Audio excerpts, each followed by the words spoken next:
We're going to talk about how Rebecca Minkoff from the Real Housewives of New York is getting called out about her ties to Danny Masterson and, of course, Scientology. We've got some protest news and a court update as well.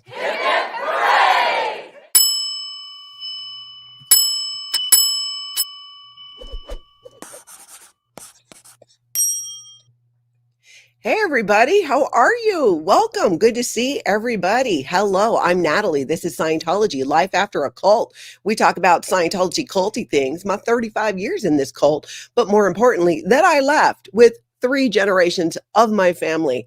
So joke's on you, Scientology. All right. Hello to everybody in the live chat. So great to see you. Thank you to the members for being here. I appreciate your support. If you're interested in supporting my channel and becoming a member, there is a link down below in the description of this video, as well as a join on the actual channel. Absolutely appreciate your guys' support with that. Huge thank you. Big mahalo to the moderators for helping out today. You guys, do you guys know what today is? It is Friday. What does that mean? It is Aloha Friday. So lots of aloha. We want to just flow the aloha today. Kelly Copter, aloha. Girl, I know you saw my post in the community page I did with that camper thing, which I'm not convinced it really does work. And how's that thing going to go under a bridge? But that needs to be happening for our future road trip. Thank you for being here, Kelly. Sarasota Jerry, thank you for being here. I saw you go flying by. Let's see, what are you saying? Good morning. Thanks, Natalie, for all the well wishes during the hurricane. My power came back on last night. Recovery begins. That is awesome, Jerry. I'm so glad your power came back on. Yay.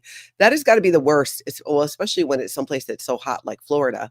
But it does sound like you guys had a beautiful day yesterday. So props to Mother Nature for giving that beautiful day after such a devastating storm. Okay, we're going to get into all kinds of Scientology culty news. But first, you guys, I want to show you something. Look at this. Look at this. Now, I live in Minnesota. Last weekend, you guys might remember, I drove like 3 hours north with the hopes of seeing the Northern Lights, and I saw very little bit. I saw some. My camera saw more. Last night, outside my house, this was directly above. These Northern Lights were everywhere. Usually you got to look north and they're just in one direction. At least that's been my experience where I live. But they were everywhere, all around, 360, everywhere. It was amazing. It was so beautiful. Tony would have lost his mind to know that we could see the Northern Lights right where we live, out in the driveway. I was out there last night. I actually texted one of my neighbors, like, you got to come outside. Of course, I forgot that. Well, it didn't matter. I was in my robe in the middle of the street, but so what? It was an awesome thing. And you know what? Let's be honest. My neighbors are used to seeing me outside in my robe. At least I stopped going for walks in my pajamas as I've gotten, further in my healing after losing my Tony. There was a period of time, I will admit it now, where I walked the streets of my neighborhood in my pajamas and robe. But at least I was getting outside. Amber, yes, I did get the dog out. If you did not catch my live stream yesterday, I sat down and we did a little chat with the chat. I had locked my dog, not my dog. I locked my daughter's dog accidentally in a room downstairs and the handle came off. But thank you to so many of you in the chat who helped me out, gave me ideas. I went into Tony's tools. He had like a million screwdrivers. I found one that did fit and I was able to get the dog out and save the dog. And I did tell my daughter what happened, but not to worry, that the dog is fine. So it was a day yesterday, you guys. It was a day. Cubana Chica, at least no curlers in your hair. Yeah, not right now. I took them out earlier. But I have had days where I've woken up and I'm like, okay, let's go do the recap. And I've thought, I don't know that if I can get myself together. But somehow I do, in large part because of all of you who show up every single day with your aloha, with your support. It motivates me so much to show up. So love you guys. Thank you so much for that. Capricious Caroline, Natalie, the tool woman, right? I was so proud of myself. I was like, look at me. Earlier in the week, I changed the furnace filter and I thought, oh, now I've used a tool to, break into a door. So yeah. Hey, Erin, SPs Unite. Good morning, everyone. It is Aloha Friday. So we're spreading the aloha today. Kelly Copter, you're amazing, Natalie. Love to watch you shine. Thank you, Kelly. And thank you for having so much fun with me. Thank you, Marcy. I've decided I'm going to take the little wins. So whether it's, rescuing the dog I locked in a room on my own, changing a furnace filter, getting up and getting dressed each day, I'm taking the win. I am. Okay, so let's jump over now to a little bit of a funny little, it's a little short, a little, what are they called on Facebook? I get confused between the platforms, but you know what I'm saying. Check this out. Oops. Dude, seriously, don't do it. Wait, Boeing? But you guys... Yeah, but even they freak us out. Really? Look at him. What's up, dork? Bad idea. Come on, it can't be that bad. Seriously, they make me nervous. Okay, I'm gonna leave him alone. Good call. Otherwise, you'd probably have to join Shelly Miscavage. Hey, Scientology, what do you do, buddy? Dude. This is so funny.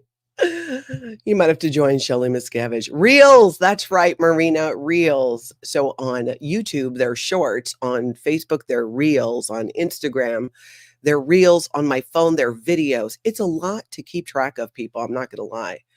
It is a lot to keep track of. Spirit Weaver, luckily we're not on camera, so we can show up to your recaps in PJs and robes.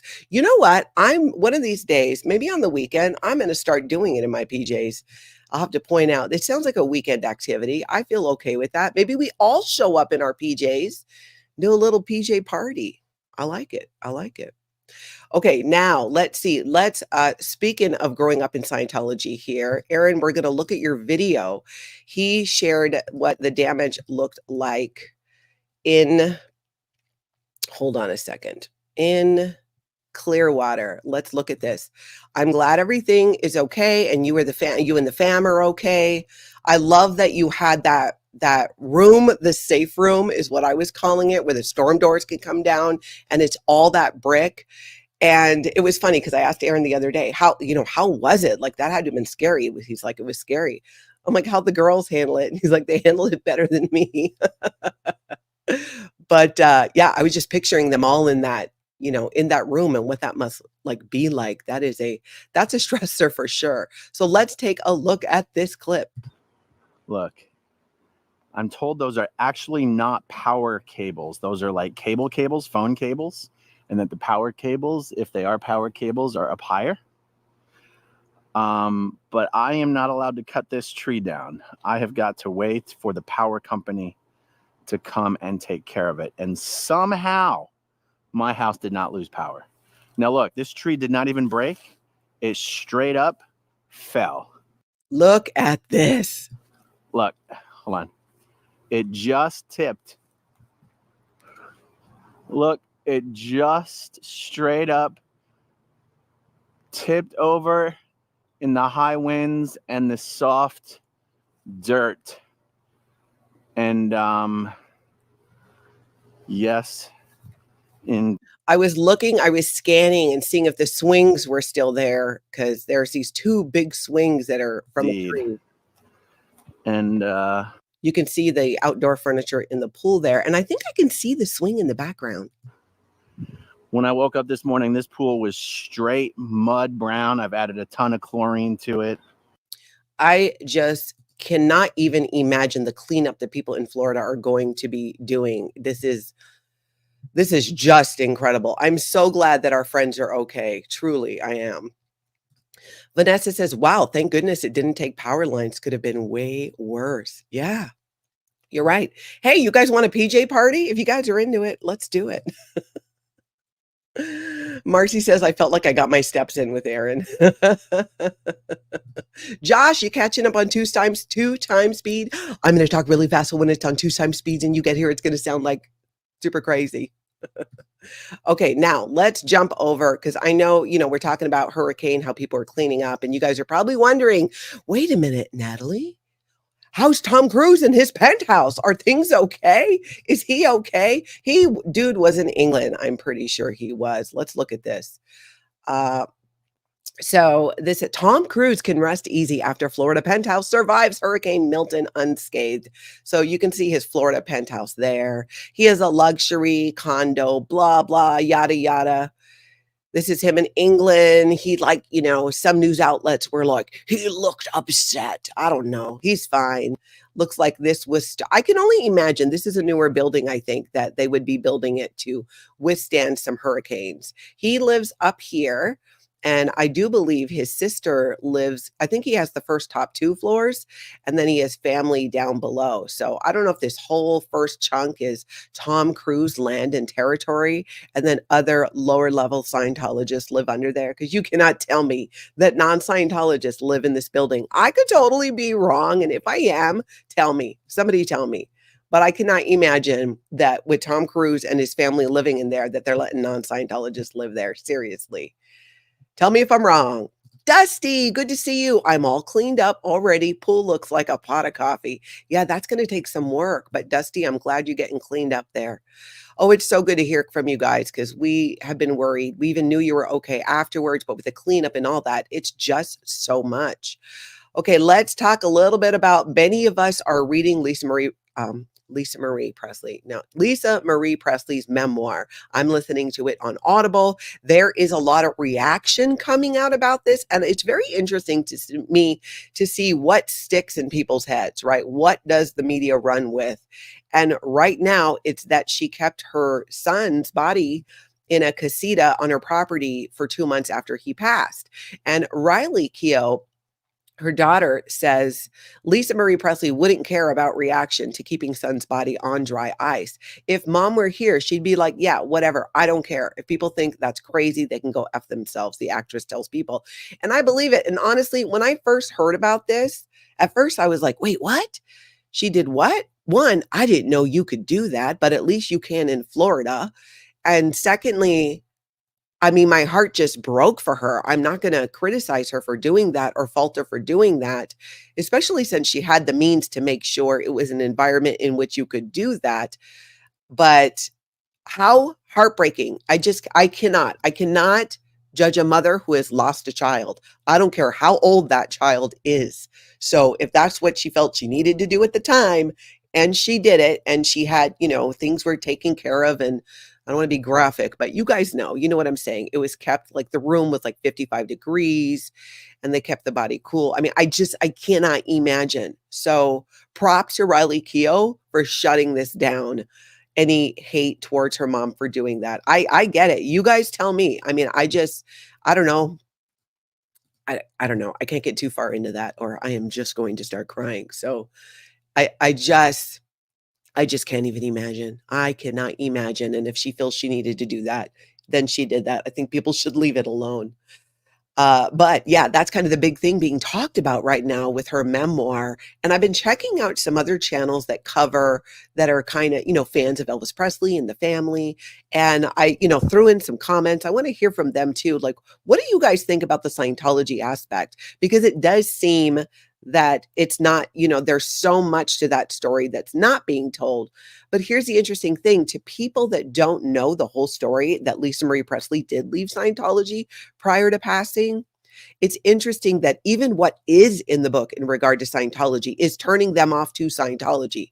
So I think I need to remember that my threshold for what is news or shocking or something about Scientology is so much higher than someone who doesn't consume any content about exposing Scientology or might be new to it. So when they hear the things that are in the book, like the way that Priscilla Presley, dropped her off basically at Celebrity Center, was like, handle my daughter, turned her over to Narconon, things that just did not help, and actually in places sounds like it actually made it worse.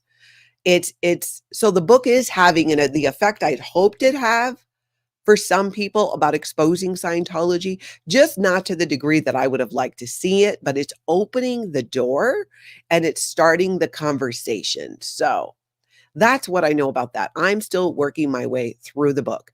You guys, yesterday we were talking about Dianetics and how at the end of a Dianetics session, the auditor goes, at the end, you have your eyes closed when you're doing Dianetics auditing, and the auditor says, that at the end, when I snap my fingers and say the word canceled, nothing that I said in this session, like you're not going to keep it in your head or whatever. I forget the wording.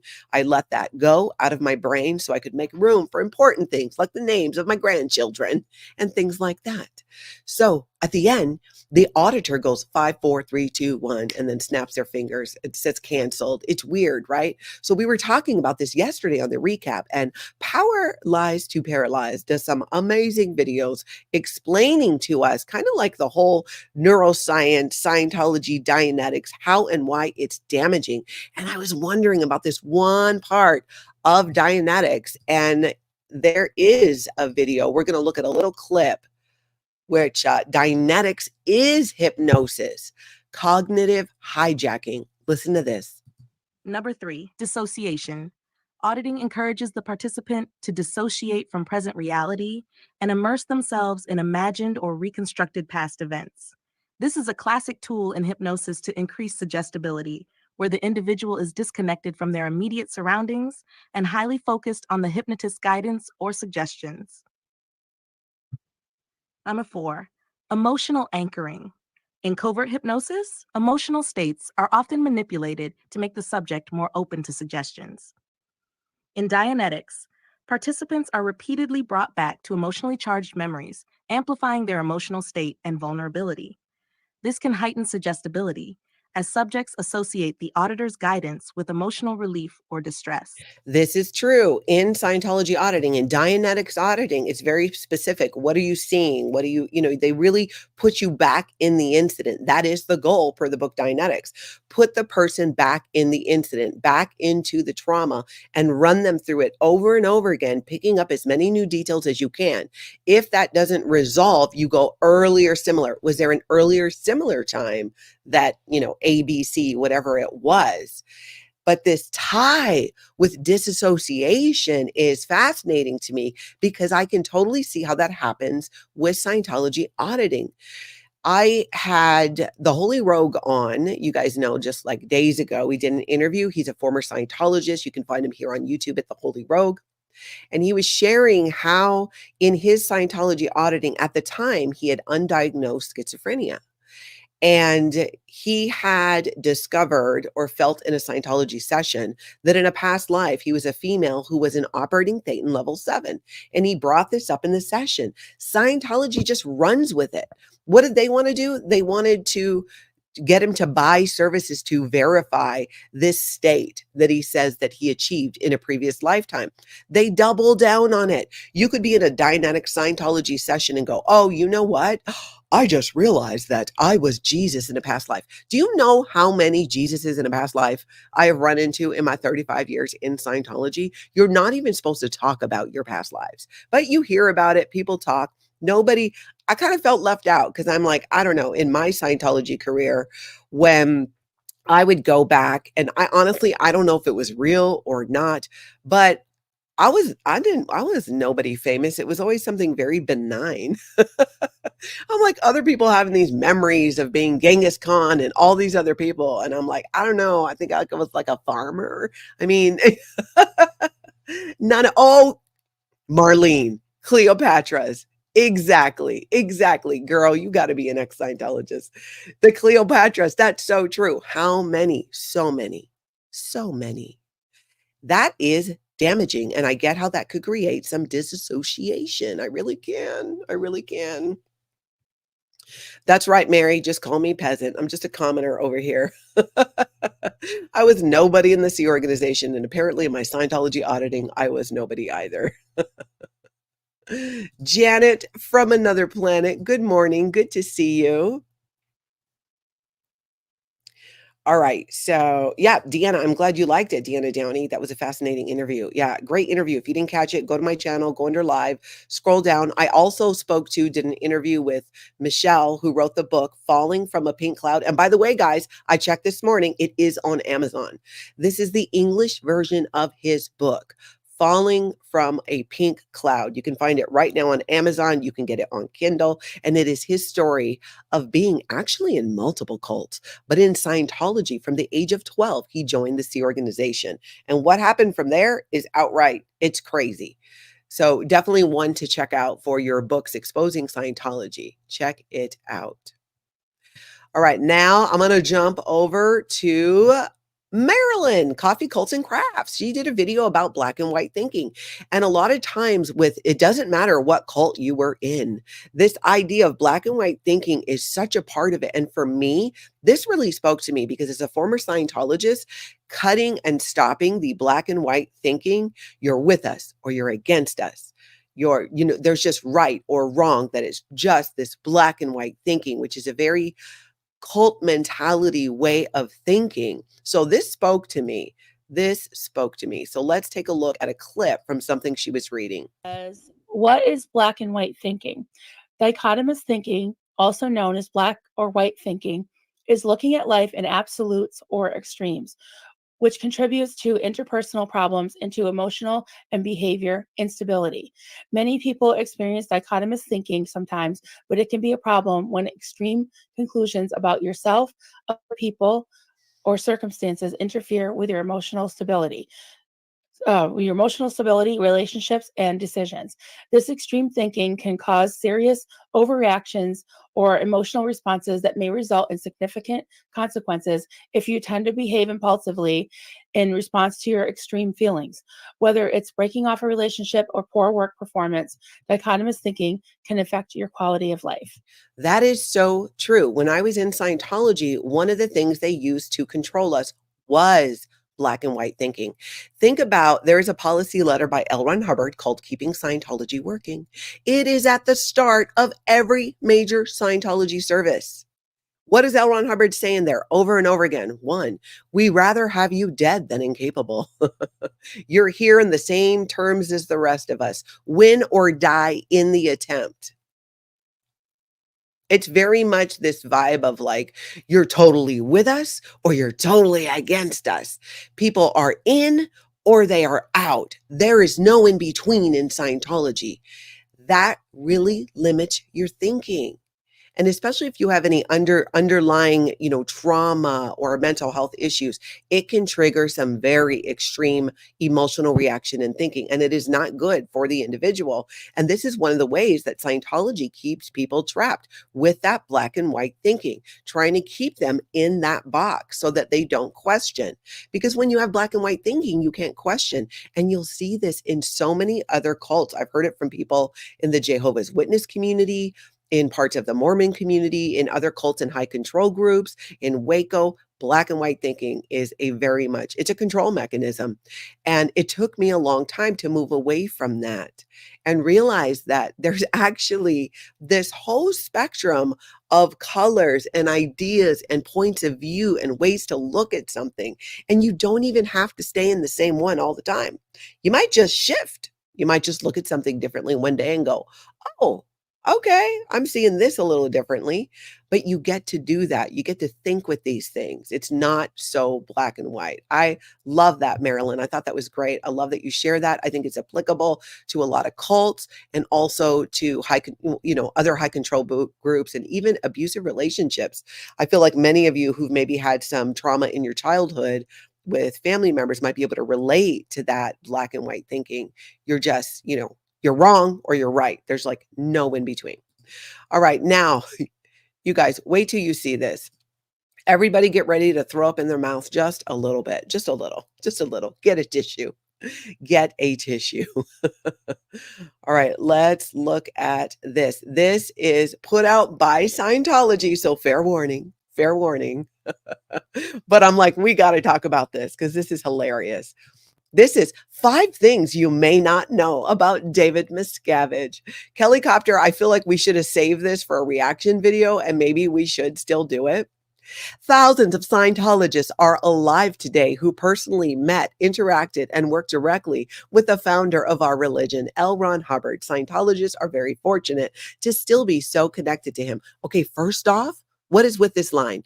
Thousands of Scientologists are alive today who personally met, interacted, and worked directly with the founder. Okay, it just seems like a weird thing to say. They're alive. They're still alive. They are. They're still alive. We can prove it to you.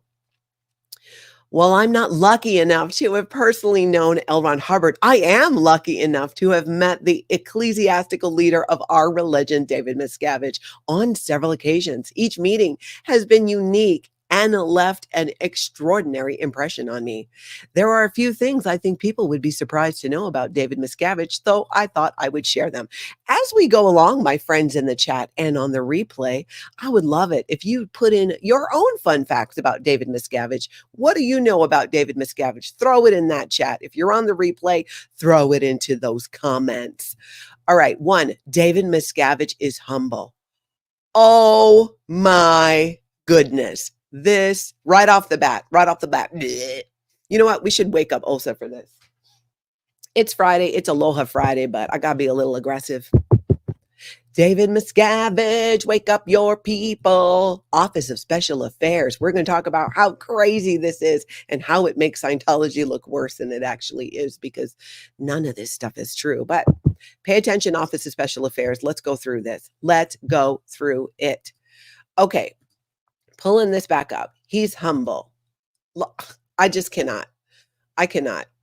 So this guy saying, the thing that struck me most after our very first conversation and in every interaction since is how genuinely interested David Miscavige is in you when you're speaking to him.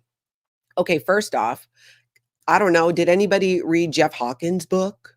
Mike Rinder's book, Testimony from Debbie Cook? Over and over and over again, people saying that he literally beat up his senior executives, kept them in a double wide trailer, denied them sleep, denied them food. I don't know what is humble about that. Maybe, I don't think I have a misunderstood. David Miscavige is a true leader. Really? Because would a true leader beat his staff? Would a true leader break up families? Would a true leader keep couples away from each other? Phil Jones, case in point, his daughter Emily fell in love, wanted to get married, got married. David Miscavige was like, no, you're not married until I say you're married. And he wouldn't approve the marriage and they couldn't be together. Is that a good leader? No, it is not. It is not. Kiki, good point. Anyone who makes people salute his dog is not humble. And we have multiple reports. That's not like one person said that, okay? It happened over and over again. Afila, good point. David Miscavige has been served for several crimes. How is that a good leader? How is that being humble?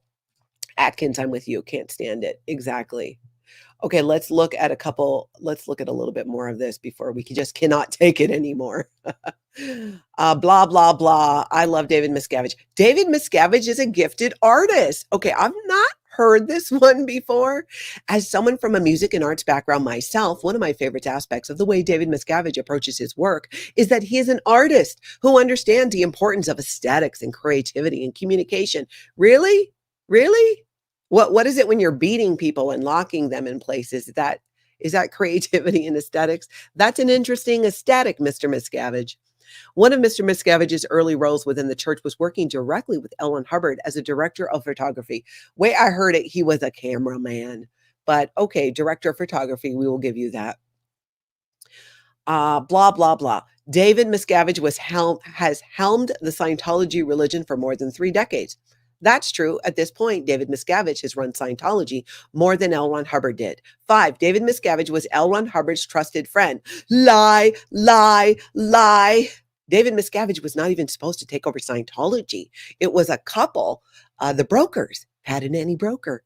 There were even these little like cards that were sent to all of us that everybody had on their desks in the C organization saying Pat and Annie Broker were loyal officers taxed by L. Ron Hubbard to take over Scientology. Wasn't David Miscavige. It wasn't. What David Miscavige did is he came in and he created a coup. And my friends in the Office of Special Affairs, pay close attention, because if you're new, if you weren't around in the 80s, I feel like there's a lot of turnover in the Office of Special Affairs because too many people know. Too many people know. I just know this hair is like doing something today. So anyways, you get the point. Blah, blah, blah, blah, blah, David Miscavige. Just like, no, it's good for laughs. At the end of this video, when I'm done with this live stream, I'm going to link everything down below in the description of the video so you can read all the articles and see all of the videos in full. for now, let's move on to a little bit of what is up with Rebecca Minkoff. What is up? Guess what's coming out? Her ties to Danny Masterson. So here's the thing too. She's still running with this narrative that Scientology is just a philosophy that helps me with stress. Okay, Rebecca, if you say so. It's a philosophy that helps you with stress. Then why did your family donate hundreds of millions of dollars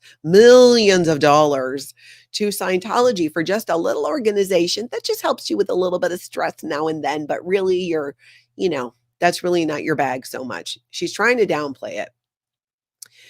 In his book, Science or Survival, founder L. Ron Hubbard addressed the existence of God. He said that, quote, the concept of God is expressed as the eighth dynamic, the urge toward existence as infinity. In other words, the eighth dynamic is infinity, which is further described as embracing the allness of all. That is quite a word salad. Yes, it is.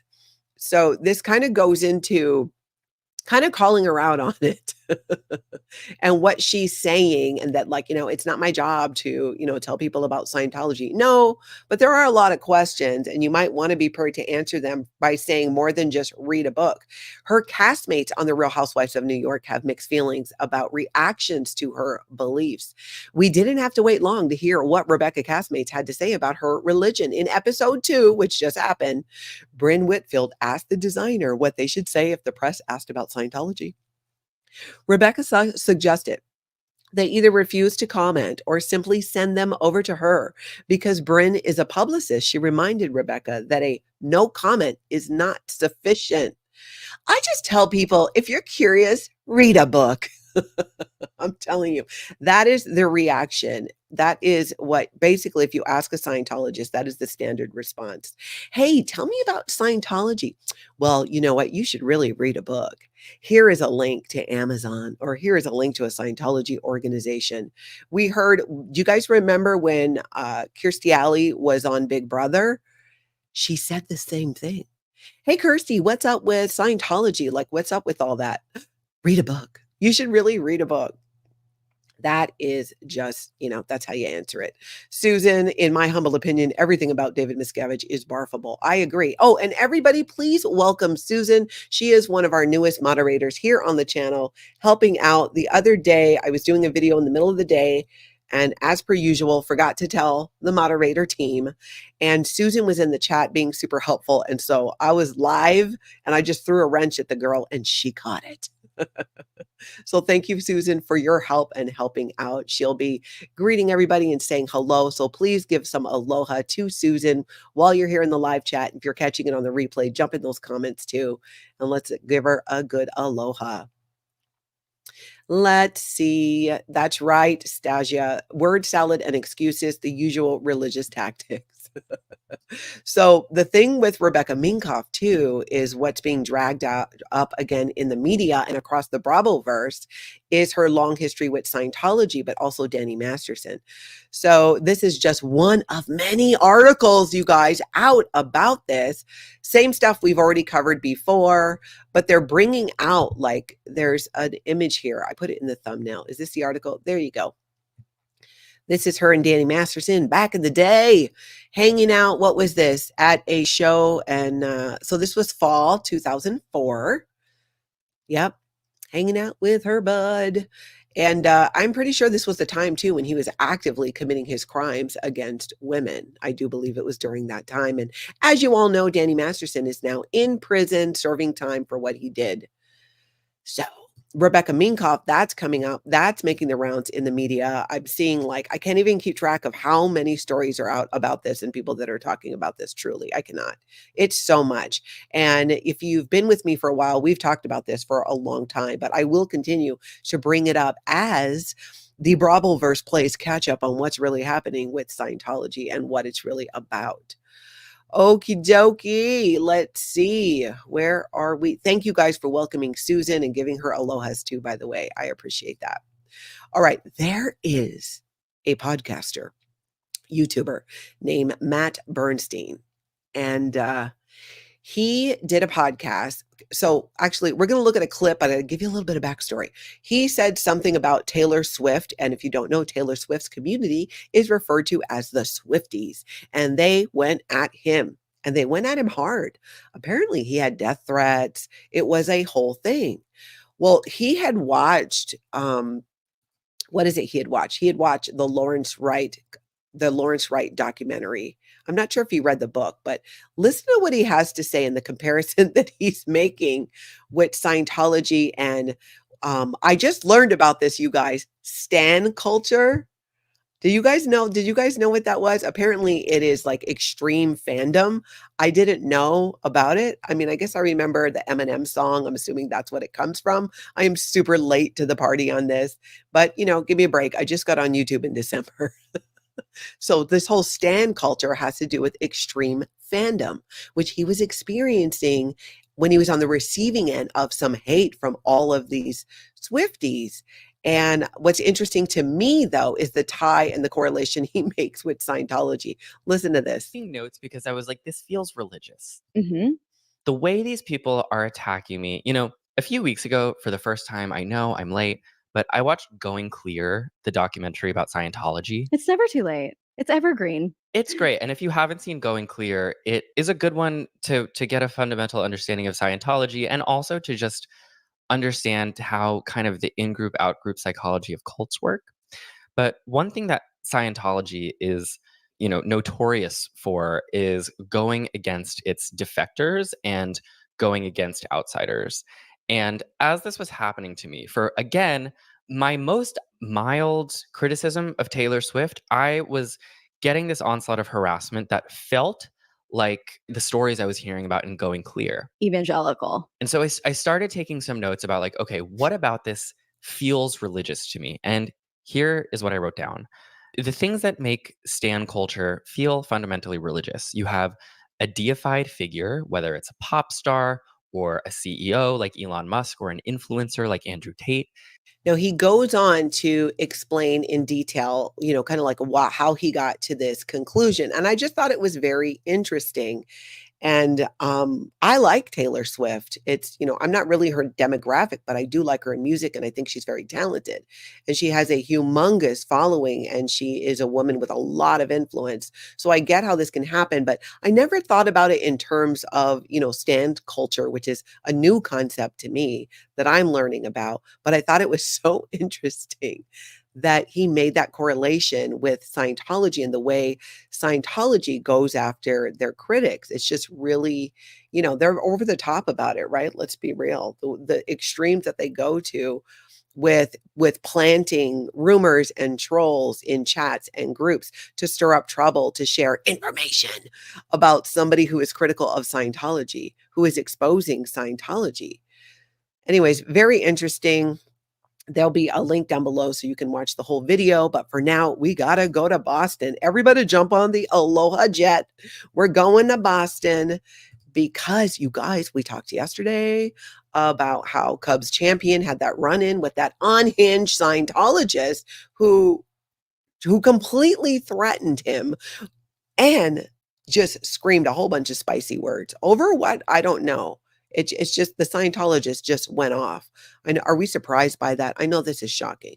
You're sitting there going, Natalie, you got to be lying. A Scientologist going off on somebody? I don't know. That doesn't seem on brand. It's totally on brand. It totally happened. So he was back there, which I love. I love that he just went right back there. And he gives us a little update on what happened and the information he's getting from the police. The a threat to bodily harm.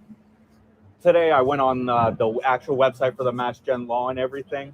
And pretty much, again, the process is you file the report. Police come out to file the report.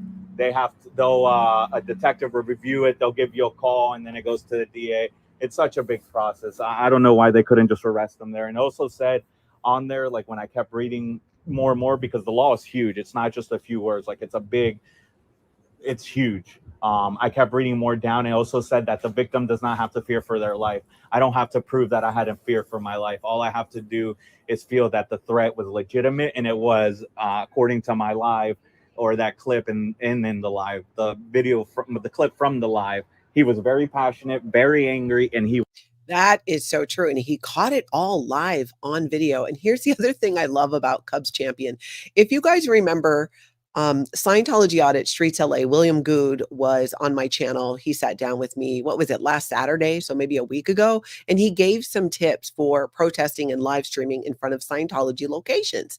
And one of the things he said, and he said this multiple times, is to bring the community along, right? You can be out there live streaming and protesting Scientology, but support the local businesses, make it kid friendly. And you can check out that video on my channel. Under live, scroll down, you'll see it. So I love that Cubs, he pretty much does that. Look what happens when this guy, well, just watch and then we'll talk about, wait, hold on. Is this the right one? Is this the right one?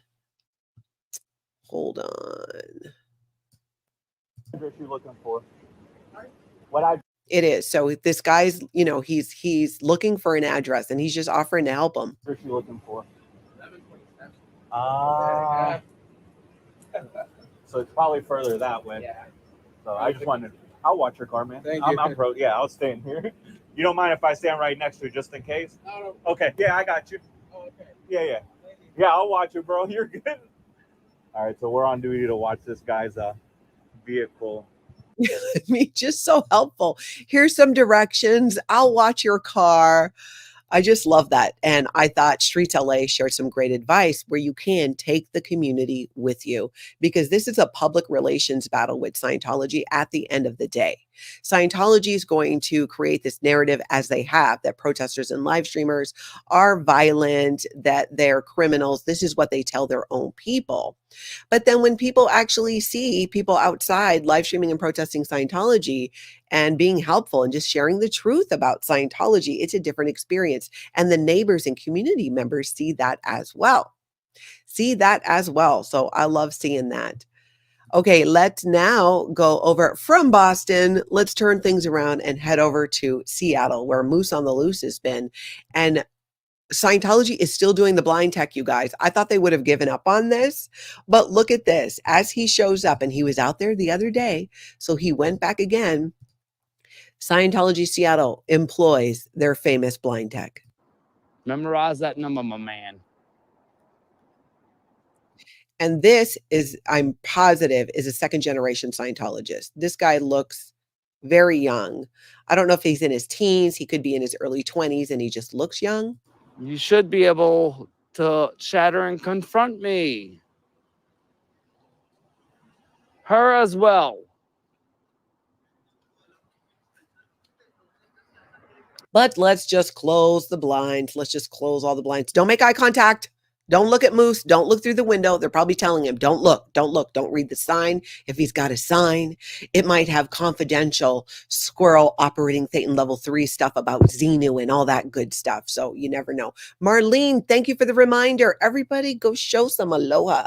Go massage that like button and hit that subscribe as well. Susan, yes, Susan is a good grandma. Me too. I love it. It's so good. D Savage Cubs is a great protester. Yeah, I enjoy following and watching what he's doing. So Moose on the Loose is out there in Seattle, and he's doing some excellent chalk tech as well. And I think this is a great message for Scientologists, especially in Seattle. Look at this.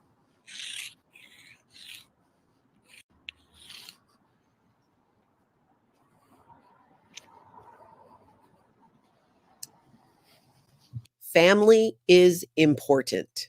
It's such a simple message, but it is powerful. It is a reminder for Scientologists who are in there not spending time with their family, in there having their resources sucked out to pay for all of these different things, not just Scientology services, because if you're a Scientologist, to practice your religion, it's very much pay to play.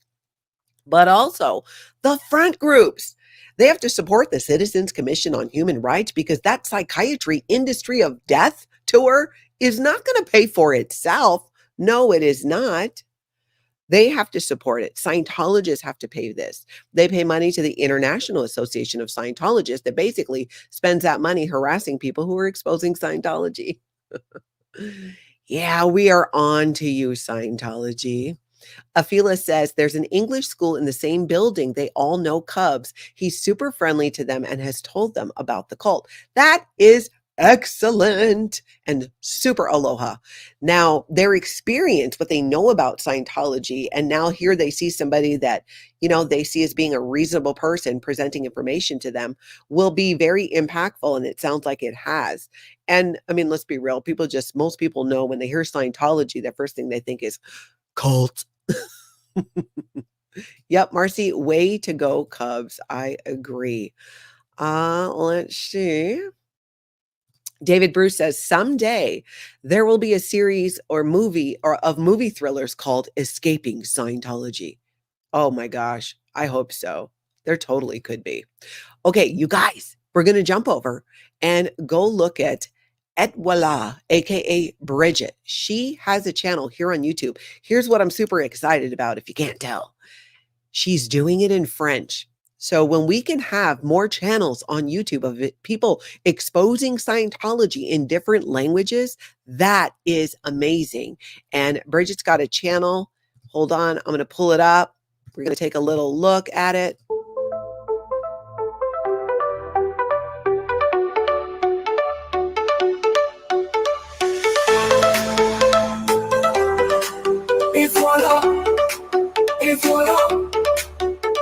It's time for a new video. It's time for a new live. It's voila. It's voila.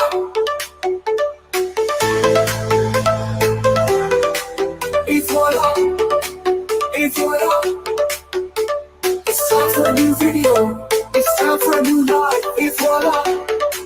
It's voila. It's voila. It's I think they're saying Etoile. Is that right? voila. It's voila. It's voila. I love her intro. It's voila.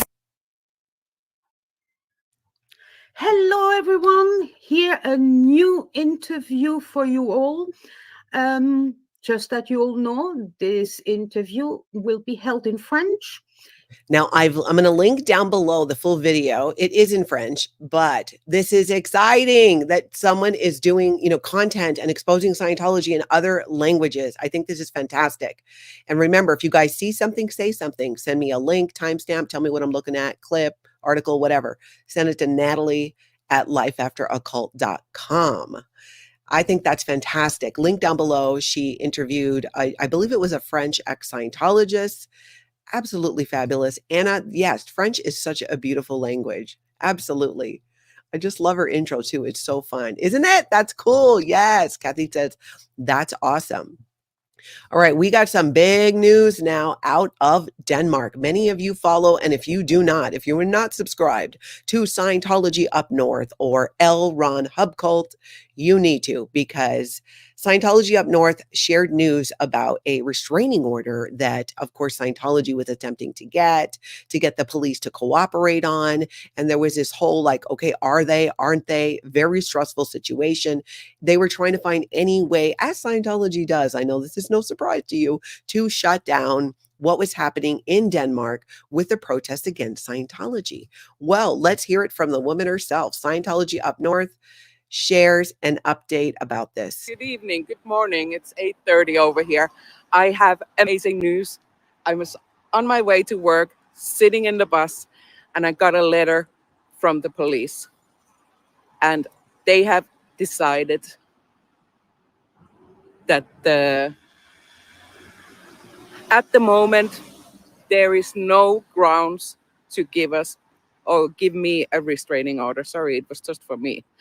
So I'm not getting a restraining order. So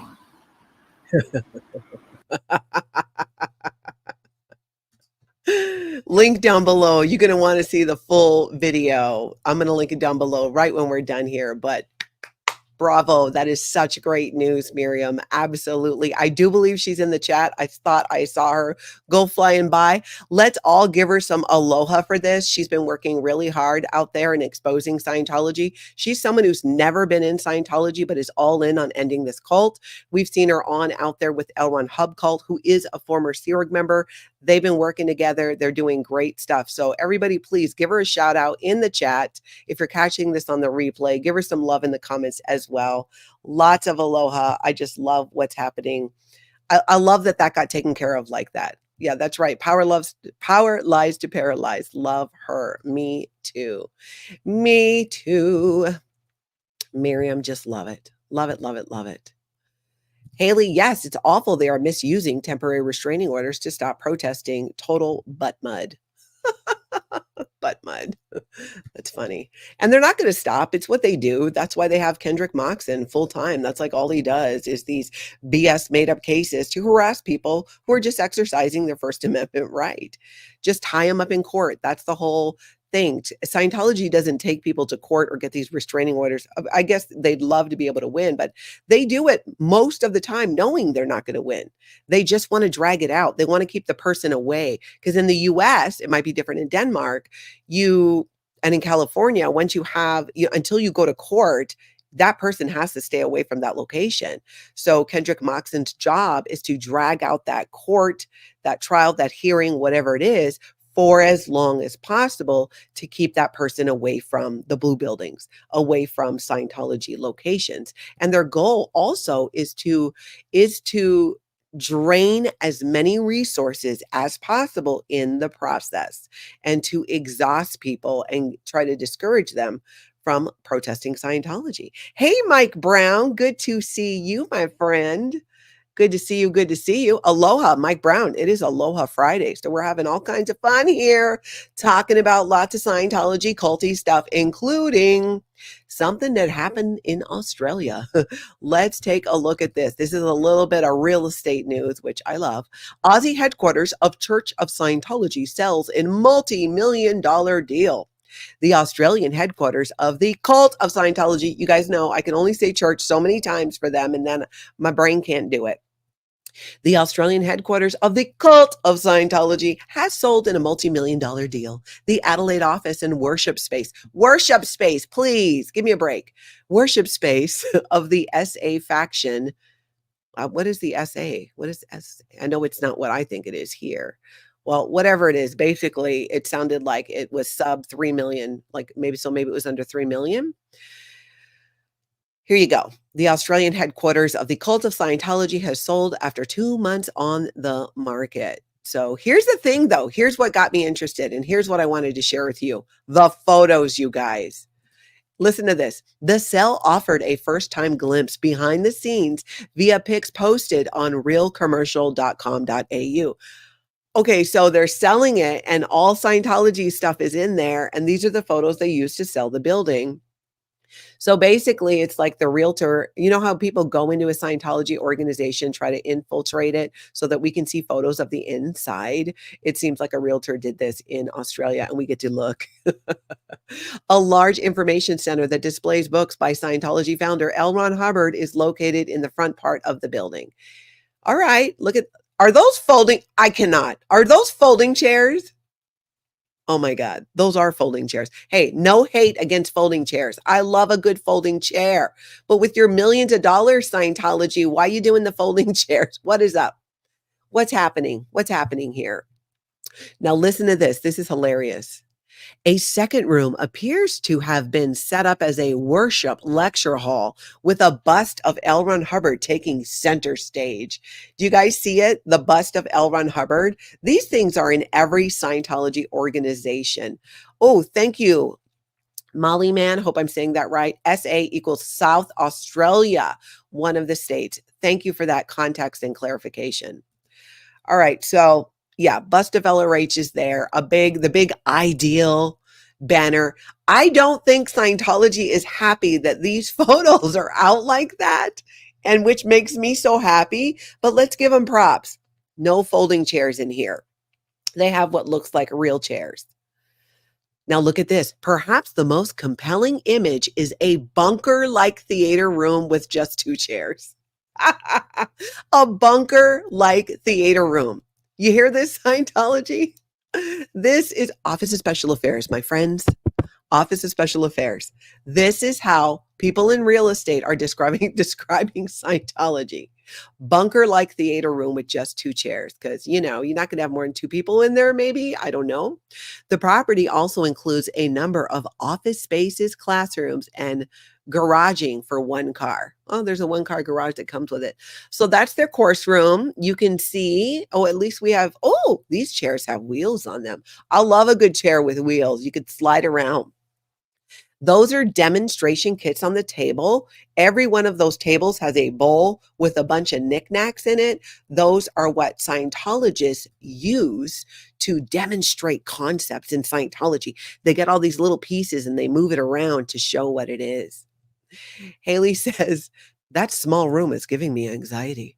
Was it the bunker-like room? The bunker-like theater room? No kidding.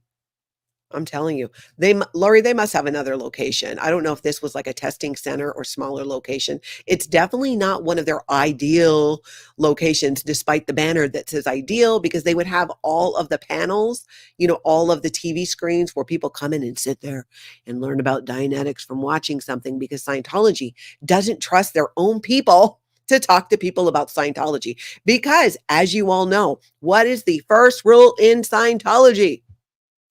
Don't talk about Scientology. Jamzilla says, that sliding room divider wall is giving elementary school cafegimatorium vibes. That's so true. Marlene says, giving interrogation vibes, right? Especially with the 2 chairs. Like, what is up with that? Okay, we are going to go on to now a bit of a more serious story. Some of you might be aware of this. There is a forced marriage lawsuit against the cult of Scientology, and there is an update on it. So listen to this. Plaintiff in forced marriage lawsuit against cult of Scientology can remain anonymous. Jane Doe says a cult official sexually assaulted her when she was a minor, and that the cult forced her to marry her abuser. Her mother has called the complaint a work of fiction, which obviously tells you her mother is still very much a Scientologist. A woman suing the cult of Scientology on claims of SA that occurred when she was a minor will remain unnamed after a Los Angeles County Superior Court judge denied a motion to publicly name her. Why would anybody come up with a motion to publicly name her? That's just more of Scientology trying to embarrass, humiliate people who dare to come forward and speak out about it. Jane Doe says she was groomed and essayed by a then 26-year-old man, Gavin Potter, a recruiter for Sea Org, an elite unit within the cult, when she was 16 years old. You guys have heard this name before, Gavin Potter, and he has been a recruiter for the Sea organization. And this is not the first time that he has recruited somebody using what Scientology would call like second dynamic, just making people think they're going to have a relationship with him. I've heard that before too, actually. Doe says in her complaint that when cult officials learned of the incident, she and Potter were given a choice: be assigned to a work camp for misbehaving, so basically the rehabilitation project force, or get married that same day. Jane Doe's port captain arranged for Jane Doe, Gavin Potter, and Jane Doe's mother to travel to Los Angeles. The mother, because she was 16. She was 16. She couldn't even go to Vegas and get married on her own. She needed her mom. So they all go to Nevada to complete the marriage. Jane Doe wrote in the complaint. After the brief ceremony, the group immediately returned to Los Angeles and Jane Doe went back to work. So he's 26, she's 16. They get married. Yeah, that makes sense. Doe is suing Potter, Cult of Scientology, and the cult's leader, David Miscavage. In July, the Cult of Scientology submitted a written declaration by the plaintiff's mother, Ruth Speidel, who is still a member of the cult. Speidel called her daughter's complaint a work of fiction, adding she was deeply in love with Gavin.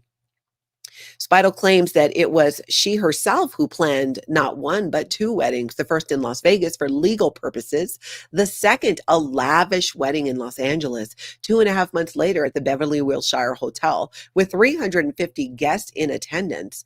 Speidel went on to accuse her daughter of abandoning her daughter, of leading a wild, promiscuous life, of leaving her husband and marrying another Scientologist, at one point stealing $10,000 worth of Speidel's jewelry.